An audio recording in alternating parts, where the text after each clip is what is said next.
Good news, kamera di iQOO 15 dapat improvement gila-gilaan yang bikin kalian pengen cepet-cepet beli. Ya, soalnya dari tahun ke tahun, titik kritisnya iQOO yang flagship tuh ada dua. Salah satunya itu adalah kamera, yang masih butuh improvement, dan yang satunya lagi itu adalah OS-nya, yang terlalu complicated. Tapi pelan-pelan, gue bahas satu-satu dulu, mulai dari desainnya dulu. Design-wise, iQOO 15 masih familiar dengan kompartemen kamera yang bentuknya squircle buat naruh ketiga kameranya. Bodinya warna putih polos dengan logo iQOO dan Monster Insight di bagian bawah. Logo Monster Insight ini cuma ada di varian warna Legend alias yang lagi gua pakai ini. Sementara untuk varian warna Alpha atau yang Black, itu nggak ada tulisan Monster Insight. Tapi tetap ada monster di dalamnya, tenang aja. Frame-nya berbahan metal, desainnya flat, tapi sudutnya nggak tajam, rounded gitu. Jadi lebih enak buat digenggam kalau kalian nggak pakai case. Di sisi bawah ada SIM tray yang nggak bisa buat naruh micro SD, port Type-C, mic, dan juga speaker. Di samping kanan ada tombol volume dan power, dan di bagian atas ada mikrofon, speaker, dan yang satu lagi ini isinya proximity sensor. Loh, IR blasternya menghilang kah? Oh tenang, tidak. IR blasternya ditaruh barengan sama si kamera-kamera ini. Lampu di pinggiran kameranya juga masih ada. iQOO sebut ini Monster Halo. Kalian bisa atur Monster Halo ini di setting, mau dia nyala pas kondisi kayak gimana aja. Sejujurnya, ini lampu agak kurang kelihatan karena posisinya yang ada di samping gitu. Tapi ketika dia dipakai in case, cahaya lampunya malah lebih kelihatan dari bodinya karena arah pantulan cahayanya diarahin sama case. Ini mantap dan menurut gua unik. Buat layar, iQOO ngasih spek gila-gilaan. Ini parah sih. Dia pakai panel Samsung 2K M14 Lit OLED display. Katanya ini tuh pertama di dunia yang pakai panel ini karena panel ini di-develop bareng antara iQOO dan Samsung. Hehe, gua nggak nyangka aja bakalan nyebutin Samsung di video yang ngebahas iQOO. By the way, nice move. Both of you. Pantas aja pas pertama gue nyalain, emang ngerasa ini layarnya kayak lebih clear, kayak lebih vivid dibandingkan sama layar OLED biasa. Jujur, secara teknis gue nggak paham, tapi menurut iQOO, layarnya ini lebih hemat daya, salah satunya karena bisa nurunin brightness sampai 1 nits di saat panel lain itu paling rendah itu masih di 2 nits. Panel ini juga ngilangin lapisan polarizer yang biasanya ada di atas sebuah layar OLED. Jadi gini simpelnya. Kalau kalian ngelihat layar OLED yang kalau dimiring-miringin tuh kayak ada rainbow-rainbownya itu, nah itu adalah lapisan polarizer. Panel dari iQOO dan Samsung ini ternyata berhasil ngilangin lapisan polarizer sehingga mau di bawah cahaya matahari, kalau kalian lagi pakai kacamata polarizer atau di depan kamera kayak begini, itu layarnya nggak bakal nge-shift jadi warna rainbow-rainbow gitu. Kok bisa? Resolusinya jelas 2K, refresh rate-nya 144 Hz dengan local peak brightness sampai 6000 nits dan dia cover sampai 118 derajat di CIP3. Tandem layar ini ada stereo speaker yang suaranya udah cukup kencang, tapi menurut gua masih bisa ditingkatin lah di sisi bassnya ya, biar nonton film tuh makin menggelegar, nggak terlalu cempreng-cempreng amat lah gitu. Tapi tetap ini layar asli terang dan cerah banget, dipakai scroll enak banget, buttery smooth. Dipakai nonton juga tajam dan main game juga luar biasa. Ini beneran bisa sampai 144 Hz buat main game. Yakin lo bang? Iya. Di beberapa game, 144 Hz-nya itu berguna. Belum pernah kan? Sama, aku juga belum. Tapi pelan-pelan, gue mau ngasih tahu kalau itu semua mungkin dilakukan karena dia udah pakai Snapdragon 8 Elite Gen 5. Yang gue pakai ini adalah yang variannya 16512, tapi konon iQOO 15 akan datang dalam varian 12256 dan 16 1 TB. 1 TB lo bayangin, long gone iQOO the flagship killer. Kalau dia bawa masuk 1 TB ke Indonesia, itu mah udah flagship beneran. Harusnya nanti kalau emang bener bawa yang 1 TB, RAM-nya itu nggak main-main bro. Udah pakai LPDDR5X Ultra Pro, katanya speednya bisa sampai 10,7 GB per second. Wah, padahal RAM lagi mahal ya. Tapi ini adalah handphone 1 TB flagship yang paling affordable dibandingin sama brand lain. Untuk sweet spotnya tentu gue akan tetap milih 16512. Semakin gede storage, pastinya akan semakin oke. Karena ketika kalian pegang handphone ini, nafsu kalian tuh bakalan gede banget buat download banyak game dan juga ngambil banyak foto dan video. Apalagi karena ya flagship, nggak support micro SD, jadinya ambil storage yang lebih gede, lebih baik. Oh iya, prosesor keduanya, iya iQOO punya prosesor kedua. Dia pakai super computing chip Q3 yang udah dapat banyak sekali improvement dibandingin sama Q2 yang ada di iQOO 13. Sekali ini si Q3 bisa ngasih full skenario ray tracing di Genshin Impact, Bisa naikin sampai 144 Hz full concurrent. Bisa juga naikin resolusi sampai 2K dan tetap jalan di 144 Hz buat game FPS.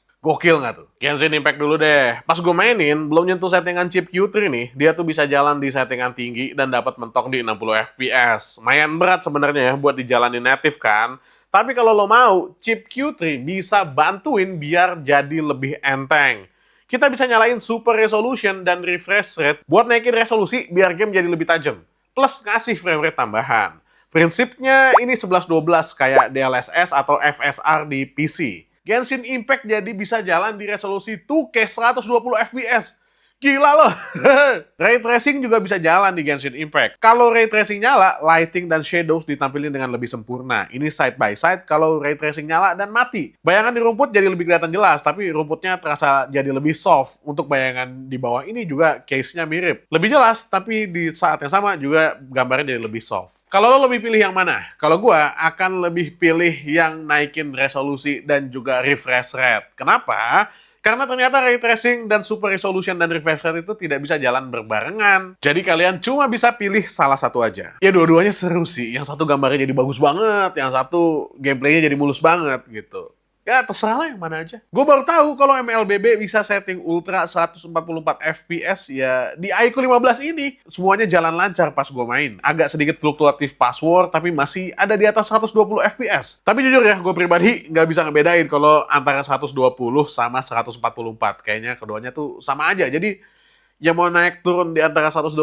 144 ya udahlah, sama-sama bagus. By the way, di dua game tadi, settingannya itu masih gue pakein settingan standar. Belum gue naikin sampai ke mode monster gitu. Dan di settingan standar aja, kualitasnya udah kayak monster. Apalagi kalau dipakein mode monster. Oh ya, suhu sentuh di bagian depan dan belakang pun, abis gue pakai main, itu masih lumayan santai kok. Agak anget emang, bisa sampai 37-38 derajat Celcius, bahkan sampai ke 41 derajat Celcius ketika lagi heavy load. Tapi yang perlu lo ingat, heavy loadnya tuh bener-bener heavy. Kayak misalnya Genshin Impact 2K 120 Hz. Gila kan? Ya kita banyak-banyak makasih lah ya sama cooling system Graphite yang ukurannya digedein di iQOO 15 ini. By the way, gue mau ngebahas soal OS ya. Gue jujur adalah orang yang nggak sabar banget kalau pakai Vantage OS. Rasanya tuh kayak clunky, UX-nya ribet gitu, nggak bisa satset gitu. Alhamdulillah banget iQOO 15 hadir dengan Origin OS 6. Origin OS 6 jauh lebih intuitif ketimbang Vantage OS. Misalnya nih ya, lo bisa share foto ke banyak aplikasi dengan cuma drag and drop ke bagian atas aja. Dan itu bisa lo lakukan, bukan cuma untuk foto, bahkan URL kalau lo mau share bisa dilakukan dengan cara begini. Animasi di Origin OS 6 juga lebih smooth rasanya. Dari animasi unlock sidik jari aja deh. Ini udah berasa halus banget. Ditambah haptic feedback-nya yang parah, detail banget getarnya. Buat nyontohin betapa enaknya ini getarannya, simple deh, ini haptic feedback mirip rasanya kayak getar-getarnya Joy-Con di Nintendo Switch. Kalian tahu kan, getarnya tuh detail. Nah itu tuh mirip. Kayaknya ini adalah haptic feedback yang terbaik yang pernah gua rasain di sebuah handphone Android deh, swear. Enak banget. Fitur flip cards untuk wallpaper dan lock screen juga hadir di iQOO 15. Ini seru banget sih. Warna lock screen tuh bisa diubah-ubah kalau handphonenya dimiring-miringin gini. Atau gambarnya bisa diubah dan kita bisa setting sampai 4 gambar. Bisa juga pakai preset yang ini nih, gambar kucing melet-melet ini. Lucu banget kan? Well, an irony to be honest ya. iQOO jadi lebih fun ketika dia sudah tidak pakai Vantage OS.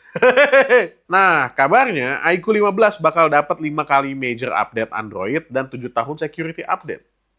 Sangat fleksib ya. Nah, sekarang kita akan masuk ke bahasan yang menurut gua improvementnya itu paling berasa.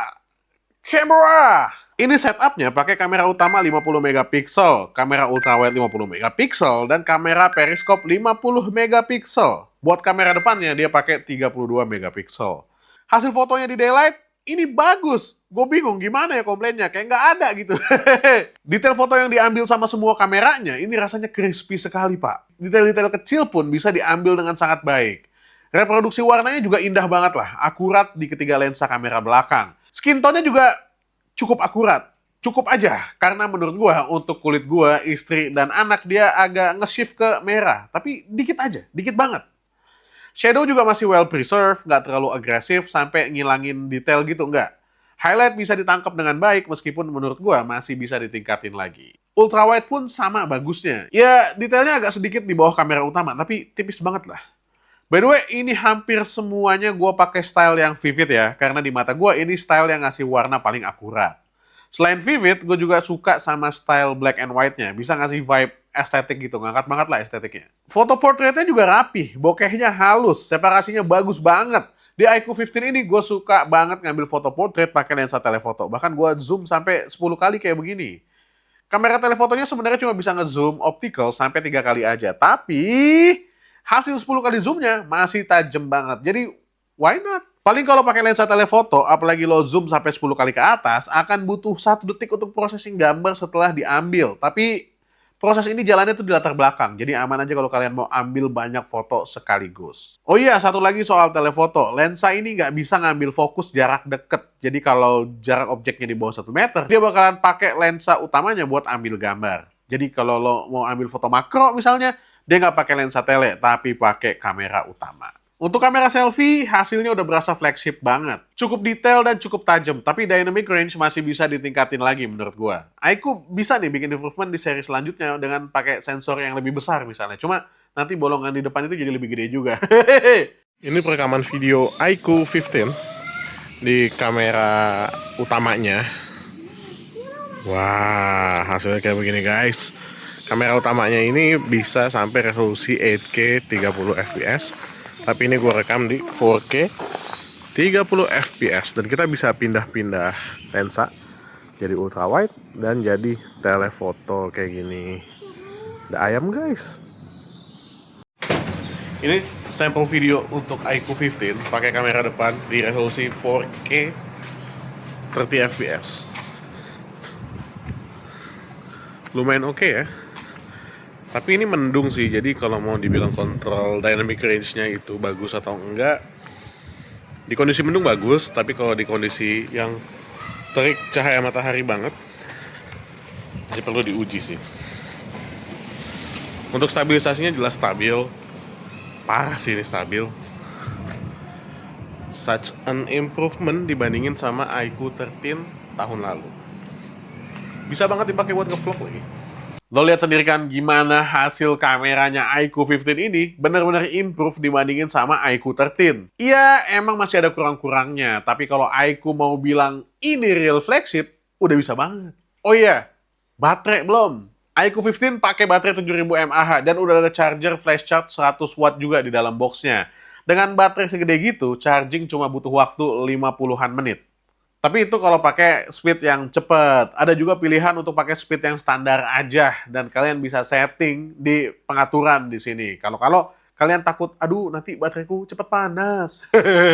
Anyway, jujur gue happy banget dan puas banget sama improvement yang dikasih sama iQOO di iQOO 15 kali ini. Desainnya solid dan nyaman dipakai, OS-nya udah ramah banget untuk dinavigasiin, kameranya udah satu kelas sama flagship. Belum lagi kalau gue ngomongin performa yang gila. Ini kenceng banget. Gue gak akan segan-segan untuk rekomendasiin iQOO 15 buat kalian yang punya duit belasan juta, tapi bosan sama flagship yang gitu-gitu aja. iQOO 15 ini jauh dari biasa aja. Ini tuh menyenangkan. Harganya 12.999.000 untuk varian 12256, 13.999 untuk 16512, dan cuma 15.999 untuk varian 16 GB dan 1 TB. Dan kalau kalian beli selama masa promo, kalian bisa dapetin bank cashback up to 1,9 juta, free iQOO TWS 1E seharga 499.000, extended warranty 12 bulan, jadi totalnya 24 bulan, dan juga screen warranty 6 bulan. Anyway, kalau kalian mau beli, silahkan masuk ke channel penjualannya iQOO dan Vivo, atau cek langsung ya di keranjang YouTube Shopping gua, atau di deskripsi juga udah ada. Langsung lah beli di situ, sekalian bantu-bantu gua ya untuk dapat lebihan affiliate. That's it, mudah-mudahan ngebantu ya buat kalian. Gue dari main lagi pamit. Assalamualaikum warahmatullahi wabarakatuh. Bye.